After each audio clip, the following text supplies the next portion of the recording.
reality holds you back from what's in your vortex. It's old news.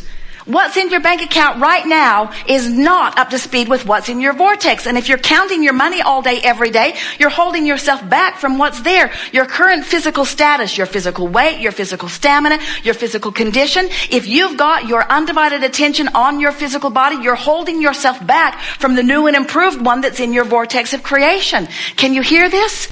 What's in this vortex is more, and the reality that you're living is less. And if we can just convince you to look just for a little while forward, you're going to get a breath of fresh air. You're going to feel a newness about life that is going to be so intoxicating. You're going to get so addicted to the vortex. You're going to get so hooked on the vortex that if people say how many children you'll have, you'll say, it doesn't matter. What do you mean it doesn't matter? It doesn't matter.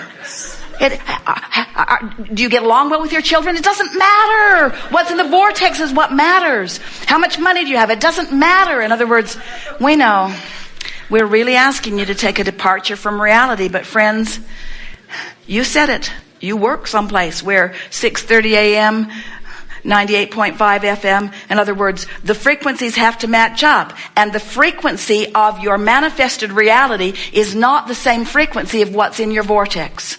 And we're just asking you to choose just for a little while. We're asking you to choose the imaginary world. We're asking you to choose the dream world. We're asking you to focus upon that instead of that and just feel it for yourself just for a little while. Lie in bed and think about a relationship with anyone. You could pick anyone. Esther will pick her grandchildren. So her grandchildren, especially when they were really little, were really, really easy to just focus on and go right into the vortex. The older they get, the harder that is to do. They don't want to color anymore. Their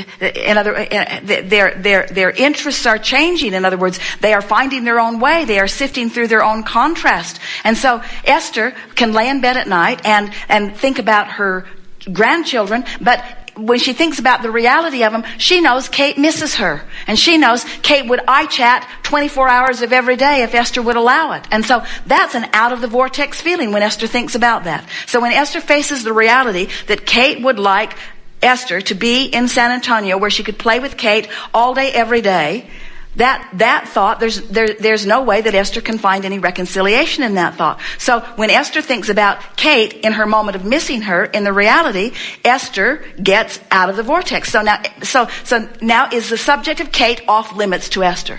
Does that mean Esther cannot think about Kate? Well, Esther could poke around in reality and she could find other things that are easier to feel good about, but there's this vortex of creation over here. Esther and Kate have created this magnificent relationship. Esther has a relationship with Kate when Kate right now is 7. Esther has a vortex relationship with her when she's 9 and 10, when she's a teenager, when she's a young woman. Esther has a vortex relationship with her when she gets married, when she has children. Esther has a vortex relationship with Kate that she can focus upon, which will bring Esther bliss in any moment that Esther uses her ability to focus on what's in the vortex. That's what we're saying to you. And if you understand that it's this, the whole message that we're offering here, and the reason that we've spent so much time on it, and the reason that it's so important that we explain it in a way that we leave it in the aligned place, not in the misaligned place, is because you just can't get around something that most humans don't understand at all, and that is you are more non-physical vibration than you are physical. And the thing that is the most difficult thing to explain to you all as you are rooted here in your reality, as you look at the bigness of all the stuff around you, you think that's the main event, and it isn't. The main event is over here in the vortex. And because you think that the physical stuff is the main event, you think that this reality that's manifested is the main event, you give it an inordinate amount of your attention, and you spend too much time trying to fix it when you could just leave it. You don't have to fix it. You've already fixed it. So petting the cat is better than kicking the cat. And petting the cat is better than worrying about work. And petting the cat is better than being mad at your lover. Petting the cat is a bridge. But we're wanting to take you all into a much bigger bridge. We're wanting you to feel the power of who you are. In other words, you could pet the cat in your reality. You can heal the cat in your vortex. In other words, you can appreciate the cat in your physical reality. You can create cats in your vibrational reality. In other words, the hugeness. So we're going to take a segment of lunch, but before we do, let us just ask you some questions. So do you feel that you've come further than you've been before? In your acceptance that you are vibration mostly?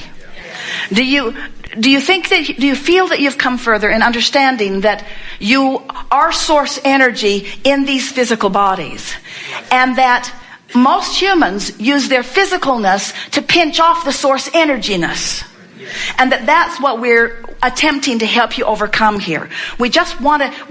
You've been so fixated on the physicalness that we are just really wanting to orient you to the non-physicalness of your being, and we want you to fixate on the feeling of being in love as the way to do it. We want you to be in love with your lover. We want you to be in love with life. We want you to be in love with your body. We want you to feel vitality. We want you to feel the energy of this non-physical creator that is really who you are, and we want you all to at least decide that you want to let that part of you dominate from now on. You want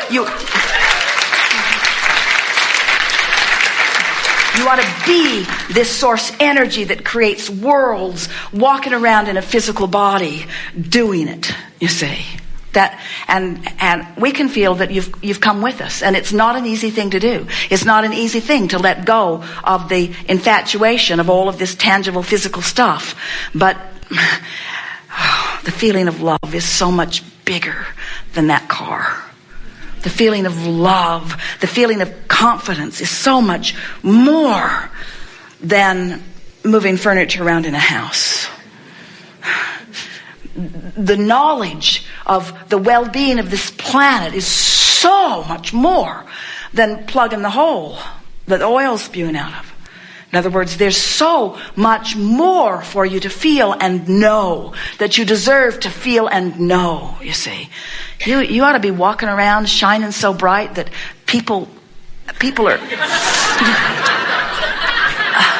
Who are you? Who are you? Who are you? Say, I'm source. Before any of this makes sense, we have to help you to understand that you are vibration, and our knowing it does not necessarily mean that you know it. But we're going to offer a lot to convince you of that here today, because it is so important that you understand that while you see all of this wonderful manifestation around you with your eyes and hear it with your ears and so on, while your physical senses help you to interpret all of that, you have emotions that are the most sophisticated and most important vibrational interpreters, because your emotions let you know your, in your physical body, vibrational relationship or proximity. In other words, you're allowing or disallowing, you're allowing or resisting of who you really are. You were source energy before you came into this body, and even though you're in this body, you are still source energy, mostly. The non-physical part of you that you call source, we call inner being, that part of you is eternal and still non-physically focused, not manifested like you.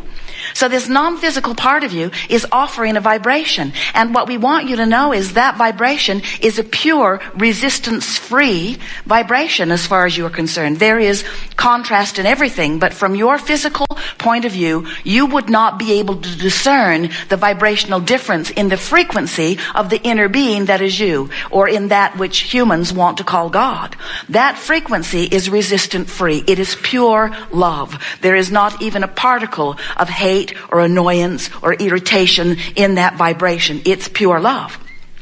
So when you understand that that's who you really are, and that before your birth that's all that you were, then when you came forth into this physical body, a part of that consciousness came into the body that you know as you. And at that moment, there became the potential for two vibrational vantage points. The source energy point, which is always pure positive energy, no resistance, and you in your human physical body, which is about whatever you're giving your attention to.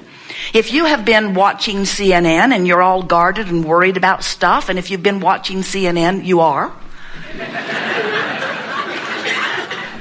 then you're offering a frequency, and probably a pretty steady, chronic, practiced one that we could even call a belief, because a belief is just a thought you keep thinking. If you've been doing that, if you've been observing your physical environment and you are pushing against unwanted things, then you have a frequency going on in your physical body that does not match the frequency of that of your source, and that means you've introduced, through your conscious awareness, resistance to the mix of vibration between you and you. And when you do that, your emotions give you feedback that help you to know that. That's what fear is. Fear is a really strong indicator that you've really got a resistant thought going on that is not meshing with the non-resistant thought of the source within you. When you feel love, you're in alignment, no resistance. When you feel hate, way out of alignment. When you feel sure, you're in alignment. When you feel tentative or unsure, out of alignment. When you're confused, not in alignment. When you're clear-minded, in alignment. In other words, you can tell by the emotion that you are feeling how in sync or not you are in the moment of the emotion. What happens with a lot of our physical human friends is that you become accustomed to the feelings of misalignment, to the feelings of resistance. It just becomes normal to be overwhelmed, or normal to feel ornery, or normal to feel unworthy. And so, or even normal to feel fearful or worried about things. So as you allow yourself to practice those thoughts until they feel normal, what happens to you is you begin to ignore this magnificent guidance system that is there for you to help you to tune your frequencies into alignment with who you really are. But it's more important than just tuning up with that which is source. It's tuning up with all that you have become. That's the most important thing that we want to help you to understand here today. We want you to really leave here understanding that you were source energy before you came into this body, and that source energy part of you still exists. And when you bang around sifting through the contrast of your time-space reality, just like you knew you would, just like you planned to do, just like the source within you wants you to do, when you explore all of that variety, knowing what you don't want, which helps you to know what you do want, you are offering these improved requests, these askings for improved experience. When someone's rude to you, you want them to be nicer. When the oil is spewing into the ocean in the Gulf, you want it to return to its natural state of biological balance. In other words, when you know what you don't want, you know what you do want, whether you say it out loud or not.